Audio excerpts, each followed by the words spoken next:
बिस्मिल्लाहिर्रहमानिर्रहीम, अस्सलामु अलैकुम। प्रोग्राम ज़ेर नज़र के साथ मैं हूं आपका मेज़बान मुसब उमैर। मुल्क की माशी सूरत हाल पिछले प्रोग्राम में हमने डिस्कस की। मुल्क इस वक्त दिवालिया होने के करीब पहुंच चुका। डिफ़ाल्ट की सूरत हाल, बाज़ लोग कहते हैं जी डिफ़ाल्ट के करीब है, लेकिन मौजूदा हुकूमत जो है उनका कोई भी नुमाइंदा जब किसी भी चैनल को इंटरव्यू देता है या वो कोई भी पब्लिक टॉक करते हैं, कोई भी नेशनल मीडिया पे टॉक करते हैं, तो वो अपनी चीज़ों का दिफा करने की कोशिश करते हैं, लेकिन छुपाने से ऐसी चीज़ें नहीं छुपती। मुल्क के ज़र मुबादला को देखा जाए, तरसीलात को देखा जाए, बरामदात को देखा जाए, तो सारी की सारी चीज़ें पिछले सालों से कम होती जा रही हैं। ऐसे में मुल्क की इस डूबती नैया को कौन पार लगाएगा? एक तरफ इलेक्शन की सूरत हाल है, इस्लामाबाद का इलेक्शन सुप्रीम कोर्ट ऑर्डर देती है कि जी होना चाहिए, दूसरे दिन इलेक्शन कमीशन माजरत कर ले या हुकूमत कहे कि जी हमसे सामान पूरा नहीं पहुंच पा रहा। दूसरी तरफ आप कराची की सूरत हाल को देखें, कराची का इलेक्शन कितनी देर से ताख़ीर का शिकार है। अभी हालिया 15 जनवरी की अनाउंसमेंट है, लेकिन अभी भी इलेक्शन में मज़ीद ताख़ीर की तरफ मामलात को ले जाया जा रहा है, जिस पर अमीर जमात इस्लामी जो हाफ़िज़ नईमुर रहमान साहब हैं, उनका कहना है कि कल 5 जनवरी से वो धरना देंगे सीएम हाउस के सामने। तो ये सारी सियासी कशमकश को देखते हुए आज के इस प्रोग्राम में हम डिस्कशन करेंगे कि मुल्क को किस तरह से सही नहज पर लाया जाए, आम आवाम के मसाइल को कैसे हल किया जाए, आम आदमी के मसले को कौन समझेगा। सियासी कशमकश, सियासी कशीदगी, ये सारे मामला तो आपस में चलते रहेंगे, लेकिन आम आदमी के बारे में कौन सोचेगा। आज के इस प्रोग्राम में मेरे साथ मेहमान मौजूद हैं जी। फ़ारूक ऐवान एडवोकेट साहब, जो कि तहरीक इंसाफ के नुमाइंदे हैं, पंजाब वस्ती पंजाब से जनरल सेक्रेटरी हैं। उनके साथ तजियाकार मौजूद हैं जी, राना जाहिद उसामा साहब, हमारे सीनियर एंकर भी हैं और तजियाकार हैं। सबसे पहले तो जी अपने मेहमानों का मैं शुक्रिया अदा करूंगा कि आपने अपना कीमती वक्त दिया, बहुत शुक्रिया। बहुत शुक्रिया मुसब साहब, आपने कीमती वक्त दिया हमें। हम जी अपने प्रोग्राम का आगाज़ करेंगे इस बात के साथ कि इलेक्शन की मौजूदा सूरत हाल, कि इस्लामाबाद का इलेक्शन टॉप लिस्ट पे पड़ा है, ट्विटर पर भी उसके बारे में लोगों की बहस व मुबाहिसा चल रहा है। इसके साथ साथ दूसरी तरफ आपका जो है कराची वाला इलेक्शन ताख़ीर का शिकार है। इन दोनों मामलात को अगर देखा जाए तो इस इलेक्शन के हवाले से आप क्या कहना चाहेंगे कि इलेक्शन कब तक होने चाहिए, या इलेक्शन करवा के ही मुल्क के मसाइल को सही किया जा सकता है? इस पर राना जाहिद उसामा साहब आप क्या कहेंगे? बहुत शुक्रिया मुसब साहब, सबसे पहले कि आपने अपने प्रोग्राम में मुझे वक्त दिया। दूसरी बात है कि पाकिस्तान में इस वक्त सिर्फ इलेक्शन की बात गश्त जारी है। सूबाई असम्बली हो, बिलदाती इंतखाबात हैं और नेशनल सतह पर भी इलेक्शन की बात की जाती है, लेकिन सूरत हाल ये है कि सियासी कशीदगी के पेश नज़र हालात तो इस तरह है कि इलेक्शन हो जाए और आवाम अपना फ़ैसला दे, अवामी मैंडेट के मुताबिक फ़ैसले हों और वो मुल्क की बागडोर संभालें। और पाकिस्तान जिस स्टेज पर पहुंच चुका है, यहाँ पर इलेक्शन ज़रूरत है, मगर यहाँ पर देख लें सूबाई असम्बलियों की जो है सूरत हाल देख रहे हैं, वहाँ पर बाइकआउट किया हुआ है PTI ने, कौमी असम्बली में बाइकआउट है। उधर बिलदाती इंतखाबात की आप बात कर रहे हैं, हाफ़िज़ नईमुर रहमान साहब। हाफ़िज़ नईमुर रहमान साहब जमात इस्लामी से बिलोंग करते हैं और मेरे दोस्त हमारे साथ मौजूद हैं, फ़ारूक ऐवान एडवोकेट साहब तहरीक इंसाफ के नुमाइंदे हैं। इनसे पूछें कि जमात इस्लामी, उनको हम 2 सीट वाली जमात कह देते हैं, उनका वर्क के वाले से उन्हें काफ़ी ट्रोल किया जाता है, उन्हें मजाक की भी बात की जाती है, इतनी मेहनत कर रहे हैं, इक़्तिदार में नहीं आ रहे। लेकिन सूरत हाल ये है कि बिलदाती इंतखाबात में उसी जमात इस्लामी से भाग रहे हैं। वहाँ पर PTI भी एक एजेंडे पर है, MKM भी एक एजेंडे पर है, सभी जमातें वहाँ पर एक एजेंडे पर है, सिर्फ जमात इस्लामी को साइडलाइन लगाने के लिए जी। और जमात इस्लामी के वर्क कर, मुझे 2 मिनट दें जी जी। जमात इस्लामी के वर्क पर बात कर लें। लास्ट टाइम सैलाब ज़दगान जिस तरह से मुतासर हुए पाकिस्तान में सैलाब की जो सूरत हाल थी, उसमें बहुत ज़्यादा नुकसान हुआ और आम पाकिस्तानी ने जितना हो सका मदद की, लेकिन हुकूमती सतह पर जो इंतज़ामात करने चाहिए थे उससे ज़्यादा खिदमत कर रही है पाकिस्तान। तहरीक इंसाफ की वर्क वो नज़र नहीं आई, और रोटी कपड़ा मकान का दावा करने वाले जो सिंध पर मुसल्लत हैं कई सालों से, उनकी वर्क देख लें, और वो बजा के वो अल खिदमत के काम को उसको दाद देते, उन्हीं के MPO को तशद्दुद किया जाता है। मुझे इंतहाई बहुत दुख हुआ कि उनके MPO को तशद्दुद करके और उन्हें जो है इस तरह से उनके काम मकसद से हटाया गया। तो अच्छे काम करने वाले लोगों को पीछे छोड़ दिया जाता है, और जो खुद खाई जा रहे हैं पैसे उनको आगे लेके आते हैं। तो पूछें, जो मेरे दोस्त हमारे साथ मौजूद हैं, पूछें कि अल खिदमत के काम को किस तरह से देखते हैं और क्यों नहीं जो आवामी जाहिद उसामा साहब आपकी बात बिल्कुल ठीक है। सिंध की सूरत हाल के मुताबिक लियारी के एक MP हैं जो कि जमात इस्लामी से मंसूब हैं, सैयद अब्दुल रशीद साहब। पिछले दिनों हमने देखा कि वो असम्बली में तशरीफ़ लाए तो वो ज़ख्मी हालत में थे, उनके कपड़े फटे हुए थे और असम्बली में उन्होंने खिताब के दौरान बताया कि जी मेरे पाँव पर चोट लगी है, इन्होंने मेरा पाँव दरवाजे में रख के उसको दरवाजे को बंद कर दिया। तो आखिर ये कौन लोग हैं जो उन पर हमलावर हो रहे हैं? एक नुमाइंदा है लियारी से, वो भी हज़म नहीं हो रहा। दूसरी तरफ पब्लिकली इस वक्त हाफिज़ नईमुर रहमान साहब की मकबूलियत इतनी ज़्यादा है कि सर्वे रिपोर्ट्स के मुताबिक वो टॉप पे फॉल कर रहे हैं। फ़ारूक ऐवान एडवोकेट साहब, मेरा सवाल आपसे ये है कि कराची के इलेक्शन से भागने की तमाम पार्टियों की आखिर वजह क्या है? ये इलेक्शन क्यों मज़ीद ताख़ीर का शिकार है? आप इस पर क्या कहेंगे? बिस्मिल्लाहिर्रहमानिर्रहीम। सबसे पहले तो मैं आपका शुक्रिया अदा करता हूँ, आपने मुझे अपने टॉक शो में बुलाया, बात करने का मौका दिया। आपने देखा होगा कि परसों बिलावल तकरीर कर रहा था कराची में और इलेक्शन, बलदियाती इलेक्शन के बारे में बात कर रहा था जी जी कि इंशाल्लाह उनका शायद अगला जो मेयर है वो हमारा पीपल्स पार्टी का होगा।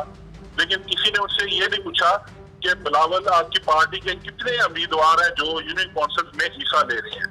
इनको यकीन करें, कराची में भी MPM और इनको उम्मीदवार नहीं मिले जो इनके टिकट लेकर इलेक्शन में खड़े हो।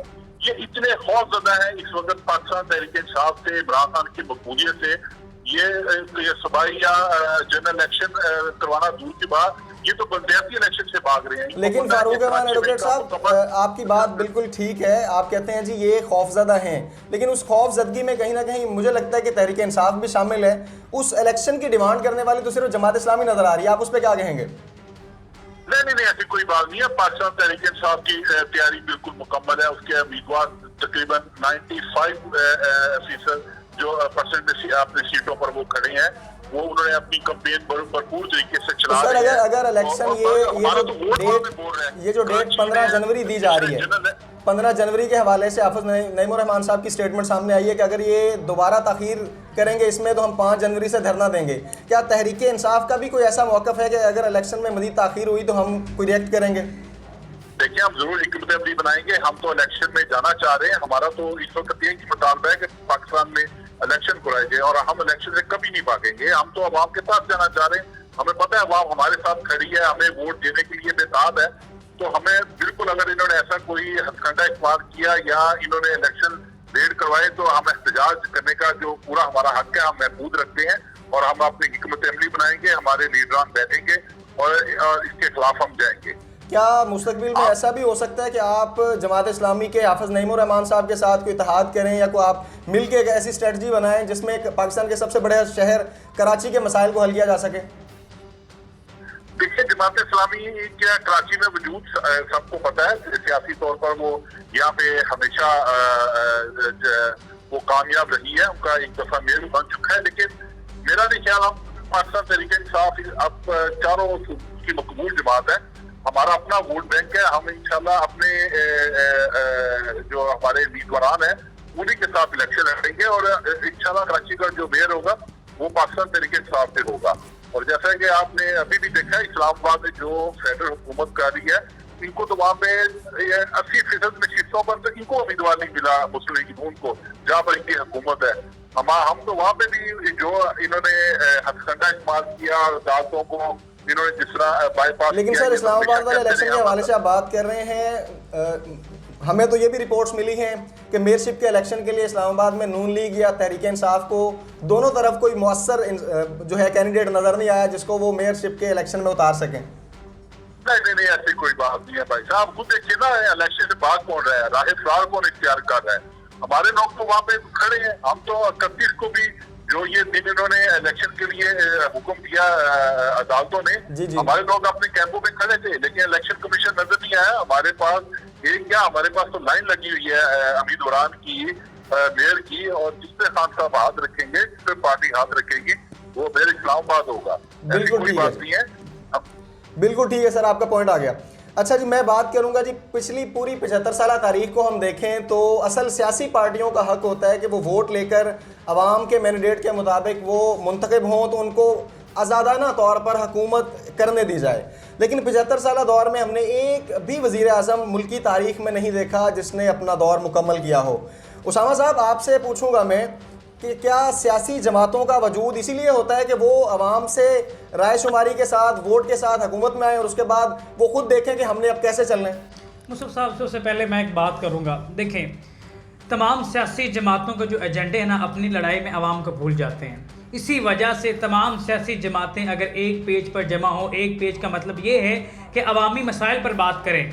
देखिए, अवामी मसाइल पर बात करने की अगर बात करें तो देखिए, मैं एक मैसेज कॉल करता हूँ, मैं कॉल करता हूँ किसी नंबर पे, मुझे उसकी आवाज़ सुनाई दे या नहीं दे, मुझे साफ सुनाई देता है कि 10 रुपये सैलाब जदगान के लिए दे दें, लेकिन वो 10 रुपये उन तक पहुँचते हैं, कभी मुझे उसकी रिपोर्ट पहुँचाई गई है। अवाम के मसाइल एक तरफ, रोटी की कीमत एक तरफ, नान की कीमत एक तरफ, और घी रोटी हर यूटिलिटी स्टोर पर कुछ भी नहीं पड़ा आवाम के लिए। आवाम रो रही है, भूखे नंगे मसाइल हैं, बेरोज़गार नौजवान। लास्ट टाइम मैं एक वीडियो देख रहा था जिसमें नौजवान इस्लामाबाद पुलिस के लिए वहाँ फॉर्म फिल करने आए थे, यूं लग रहा था कि कोई फीफा वर्ल्ड कप का फाइनल देखने आया हो। बिल्कुल आप सही कह रहे हैं। इतनी बेरोजगारी पाकिस्तान में है, कभी किसी सियासतदान ने इलेक्शन से हटकर अवामी मसाइल पर बात की है? कोई तब्दीली की बात करता है, कोई वोट को इज्जत देने की बात करता है, आवाम को इज्जत मिलती नहीं, वोट की इज्जत की बात करते हैं। 75 साल तारीख की तरफ आ रहा हूँ मुसद साहब, 75 साल तारीख में हमारे साथ क्या हो रहा है? हमारी आवाम के साथ मुसलसल ज्यादतियाँ हो रही हैं। हमारे अगर मेरे प्रोग्राम में आए थे लास्ट टाइम इंजीनियर इफ्तिखार साहब, बड़ी अच्छी बात की थी मुसद साहब, मैं आपको बताना चाहता हूँ। वो कह रहे थे 4 इदारे अगर ठीक हो जाएं, 4 इदारे, तो पाकिस्तान का निज़ाम ठीक हो सकता है, आम आदमी को रोटी कपड़ा मकान भी मिल सकता है, आम आदमी को इज्जत भी मिल सकती है। सियासतदान नंबर 1, दूसरे नंबर पे हमारे सहाफ़ी भाई, तीसरे नंबर पे हमारी अदालतें, और चौथे नंबर पर वो कि जिनका नाम लेने से पैमरा के लाइसेंस मुअत्तल हो जाते हैं, जिनका नाम लेने से हमारे प्रोग्राम मुअफ्फर कर दिए जाते हैं, जिनकी वजह से आज तमाम मसाइल जन्म ले रहे हैं। तमाम मसाइल की जड़ जो लोग हैं, मैं उनकी बात कर रहा हूँ।